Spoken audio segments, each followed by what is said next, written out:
Alafia Mandala, Bibi Fahudier, it's your favorite warrior Black Panther in the building today on this sit your ass down period, on this get your ass in the house, and on this wash your hands period that we on.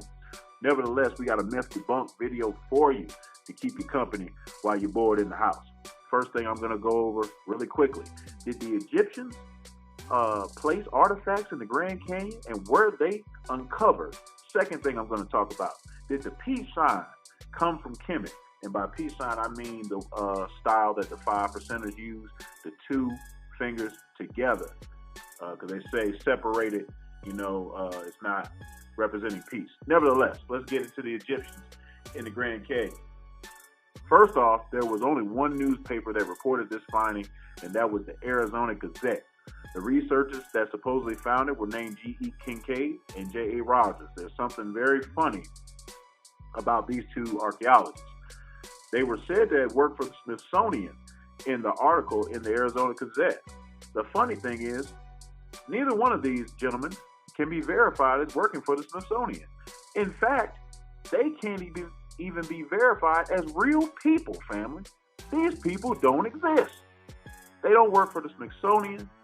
They're not real people. Somebody made these people up and published it in the Arizona Gazette, and that's what gave life to this hoax. There has been no research that indicates that any artifacts at any time was uncovered in the Grand Canyon. And I know that's disappointing to hear to some people, but, this is how far people will go to push an agenda. We have to realize that we have to research things to the bone, because there are people out there that are disingenuous and will take advantage of you trying to uncover your past as a Black woman in America. All right, so that's simple, that's done, it never happened. Moving on. Now, I want you to look at this picture. This 2-finger amulet. It shows the index and the middle finger together, and the nails and joints clearly indicated, right? Now, that is the exact same sign that the 5%ers use for peace. But this gesture did not mean peace in Kemet. In fact, they were placed on mummies near an incision that was made to extract internal organs that they removed before the embalming period. Now, we must know that, the people of Kemet, the Remich, they did embalm their mummies. So, this amulet is said to may have been an indicator to reaffirm that the embalming process was done. And the nature or god of embalming was Anpu, or as we know him, Anubis in the Western world. The amulet could also have been used to hold the incision sealed while it was healing, and to prevent what they called, malevolent forces from entering the body, like plagues or infections. Yes, malevolent forces and plagues and things of that nature are held as evil forces in a lot of African traditions. So, it does not mean peace. It is a symbol in which indicates embalming.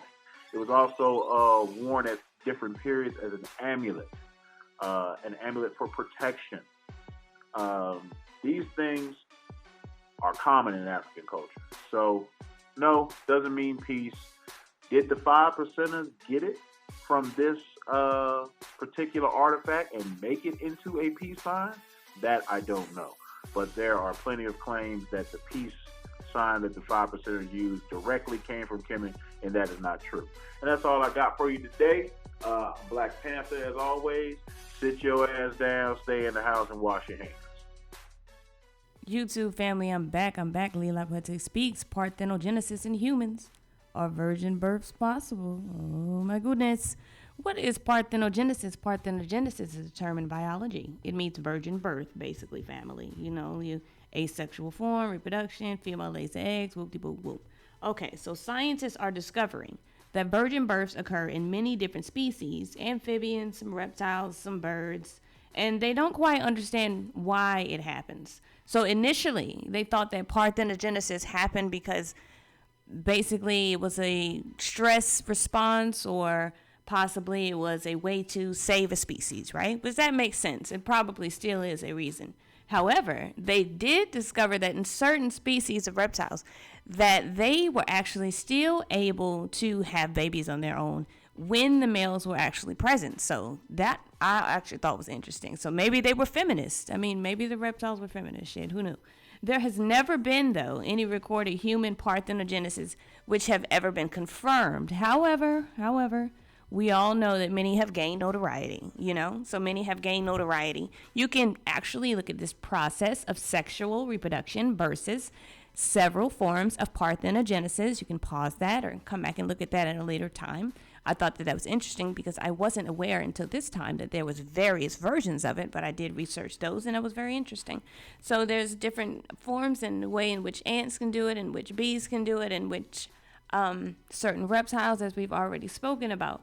But the bottom line is that there has not been any recorded form of parthenogenesis in humans. And I don't think that's a big issue, right? That shouldn't be a big issue that there isn't any confirmed cases. I mean, there have been claims of people that have said that they have had children in this manner, but they have yet to produce the children.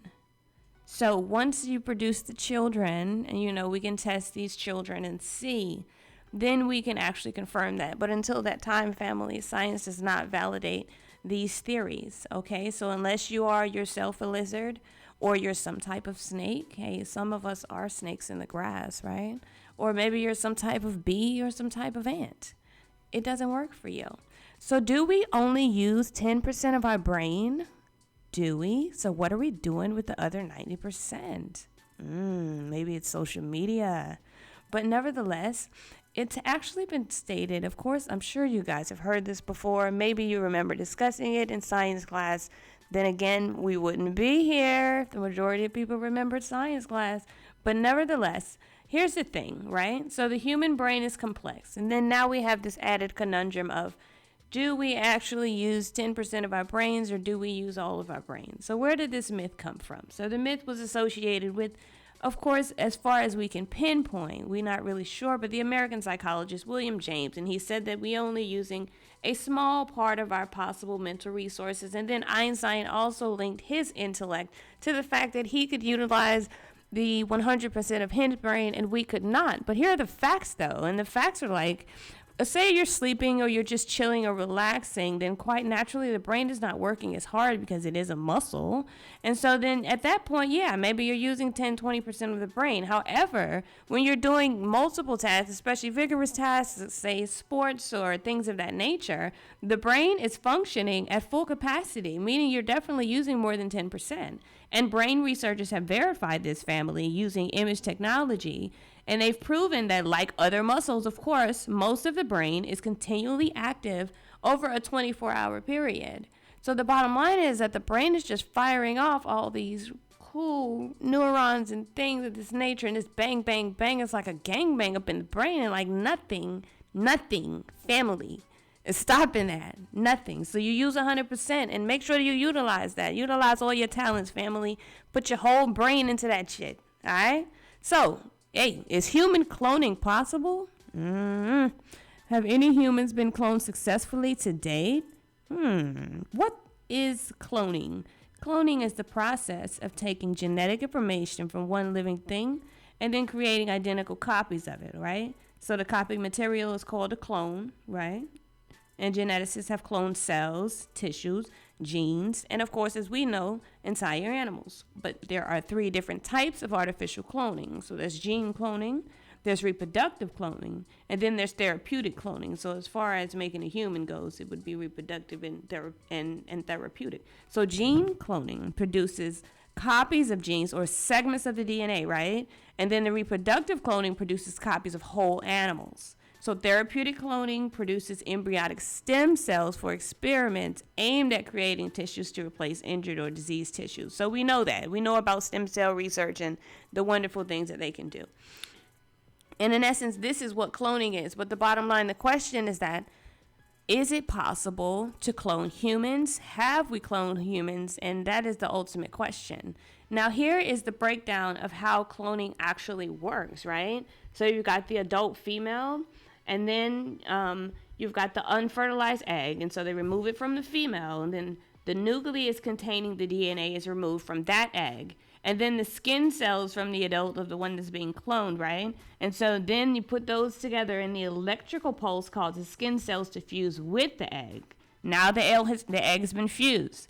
After it fused, now it divides. And then the early stage of the embryo is implanted in the surrogate mom, all right? And then surrogate mom has the cloned baby. So that's how it works in animals, family. And basically they feel like because we are allegedly a higher species, that this same thing can be duplicated and done in humans. Of course, there's been a lot of backlash from scientists that have actually attempted to do these types of things, but luckily it has not happened. Now, of course, naturally we have natural clones, which I'm not sure if you're aware, but twins are clones. They're clones of one's DNA, correct? They have the same DNA, so of course it happens in animals. So we know that it happens in humans. And of course we also know that it happens sometimes where you can have some twins and one might be albino, one might be, but of course they're black. In case you didn't know, albinos are black. All right? But twins do occur naturally. Clones do occur naturally, and that's in twins. All right? So now that we have that established, it does occur naturally, but can we is what we're trying to get down to the bottom of. Can we do the same shit with humans? Well, maybe. So here's some examples. So we got Dolly the sheep. Maybe you've heard of Dolly the sheep. She was cloned in 96, and I think she lived for 15 years, 10 years, something like that. And then there's Cece the cat, cloned in 2001. And then there was Dewey, who's the white-tailed deer. It was cloned in 2003. Now, Cece actually ended up having babies.